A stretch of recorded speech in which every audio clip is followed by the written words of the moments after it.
Police స్టేషన్లో station house officer ఉంటాడు, SI ఉంటాడు, కానిస్టేబుల్ ఉంటారు, ఒక ఇంటెలిజెన్స్ విభాగం ఉంటుంది, అన్నీ ఉంటాయి కదా.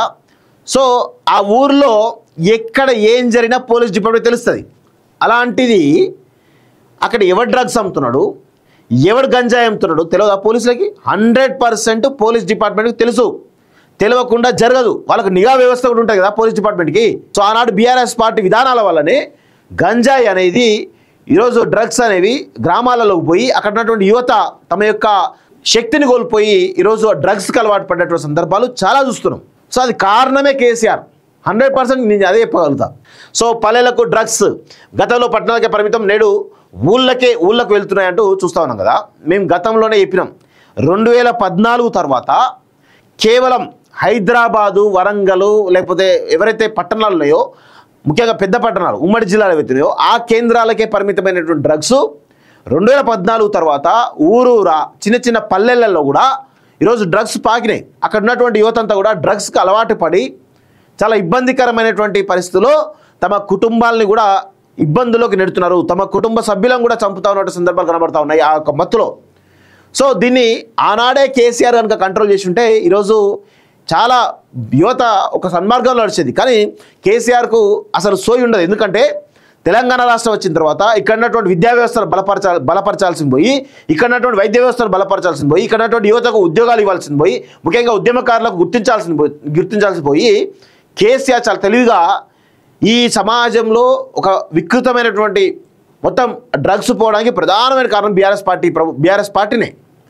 సో ఆనాడు బీఆర్ఎస్ పార్టీ విధానాల వల్లనే గంజాయి అనేది, ఈరోజు డ్రగ్స్ అనేవి గ్రామాలలోకి పోయి అక్కడ ఉన్నటువంటి యువత తమ యొక్క శక్తిని కోల్పోయి ఈరోజు డ్రగ్స్కి అలవాటు పడ్డటువంటి సందర్భాలు చాలా చూస్తున్నాం.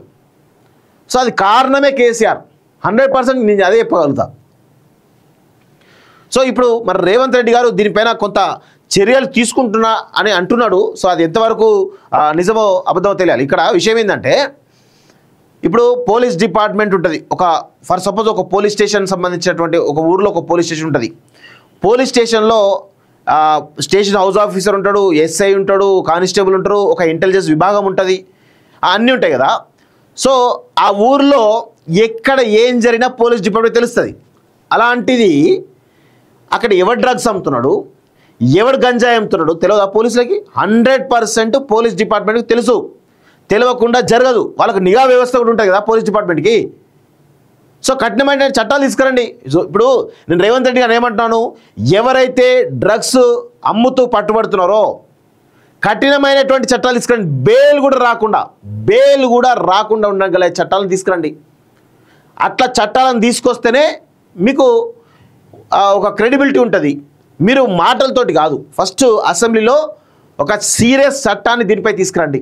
ఎవరు డ్రగ్స్ అమ్మినా, డ్రగ్స్ ఎవరైతే తీసుకున్నారో వాళ్ళపైన కూడా కొంత కఠినమైనటువంటి చర్యలు తీసుకుని చేయాలి. తీసుకున్న వాళ్ళను, అమ్మిన వాళ్ళను, ఈ రెండు వాళ్ళను కూడా కఠినంగా శిక్షిస్తే ఖచ్చితంగా కొంత మార్పు వస్తుంది. సో ఆ దిశగా చట్టాలు తీసుకురావాలి, స్పెషల్ చట్టాలు. ఇప్పుడు దిశ ఇన్సిడెంట్ జరిగినప్పుడు దిశ చట్టాన్ని తీసుకొచ్చారు. సో అలాంటి చట్టాలు తీసుకురండి. చట్టం తీసుకొచ్చి కఠినమైనటువంటి చర్యలు తీసుకుంటే కనుక, తప్పితే కనుక మిమ్మల్ని నమ్మరు.